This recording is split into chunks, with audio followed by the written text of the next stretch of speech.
ndoa, mahusiano, kazi na uchumi. Ni tarehe 24 mwezi wa 10, yani Ijumaa hii inaokuja. Ndio mkesha wetu wa kuombea mahitaji kama hayo. Unahitaji kumuomba Mungu pamoja nasi, pamoja nami. Nikukaribishe kwa heshima kubwa sana kama mgeni rasmi na mgeni mwalikwa, na kukaribisha kwa upendo wa Mungu. Karibu kwenye mkesha wa maombi. Nimeandaa mambo mengi pamoja na kanisa la Rehobothi Maombi ni Dawa. Mkesha huu utaongozwa na mimi mwenyewe, mchungaji kiongozi Pastor Godwin Ndelwa wa huduma ya Maombi ni Dawa. Lakini kuna jambo special ambalo tumeliandaa kwa ajili yako.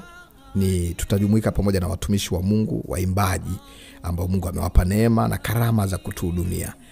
Mwimbaji wa kwanza ni mzee wetu Cosmas Chidumule, ambaye amebariki maelfu ya watu kwa miaka mingi kwa nyimbo ambazo zimebadilisha maisha ya watu, nyimbo ambazo zimeimarisha maisha ya watu kama Yesu ni Bwana, na nyimbo zinginezo ambazo zimekuwa hakika zinainua watu kama Furaha Yangu Kuwa na Yesu na nyimbo zinginezo. Lakini pia tutakuwa na mtumishi wa Mungu, pastor na mwimbaji wa nyimbo za Injili Emmanuel Mgogo, ambaye amekuwa baraka kwa taifa la Tanzania na nje ya Tanzania, na maelfu ya watu wamefunguliwa kwa ajili yake. Katika mkesha huo tutakuwa pamoja naye mtumishi wa Mungu Emmanuel Mgogo, ambaye atatuhudumia. Nyimbo zake hakika zimekuwa ni baraka kwa watu wengi. Ikiwa unatamani kushirikiana na sisi kwenye mkesha huu na uweze kupata baraka hizi, na kukaribisha, usikose. Lakini pia mkesha wetu utakuwa na waimbaji mbalimbali, praise team ya mahali pale. Lakini pia tutakuwa na kijana wetu Hallelujah Lucas, ambaye Mungu amempa neema ya kutuhudumia, na waimbaji wengine kama wakina Elia na wengineo watatubariki katika mkesha huo. Tutakuwa na kwaya yetu ya wenyeji mahali pale wakituhudumia kwa namna nyingi na za baraka. Usikose kwenye mkesha huo. Mimi kama mchungaji kiongozi Pastor Godwin Ndelwa nakupa mwaliko special. Njoo tumuombe Mungu. Njoo tuombe pamoja. Njoo tuombe pamoja. Muda wa mkesha wetu tutauanza saa 3 usiku. Tutaumaliza saa 11 asubuhi. Asubuhi ikifika unaweza kuondoka kwa sababu usafiri unakuwa ni mwingi na usalama unakuwa ni mkubwa. Kwa hiyo mkesha wetu unaisha saa 11 asubuhi. Njoo tukeshe pamoja. Kuna surprise nyingi ambazo nimeziandaa na tumeziandaa pamoja na watumishi wa Mungu.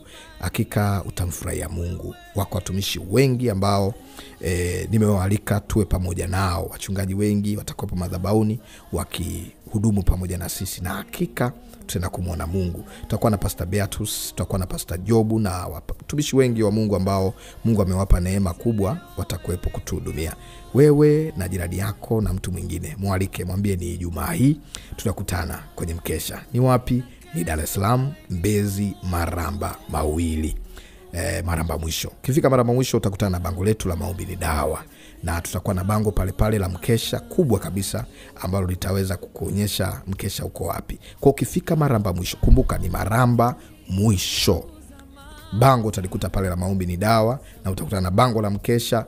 Muulizie bodaboda yoyote, mtu yoyote, kanisa hili liko wapi, watakuelekeza. Lakini pia ni jirani kutoka kwenye hilo bango, au kutoka hapo kwenye kituo cha daladala.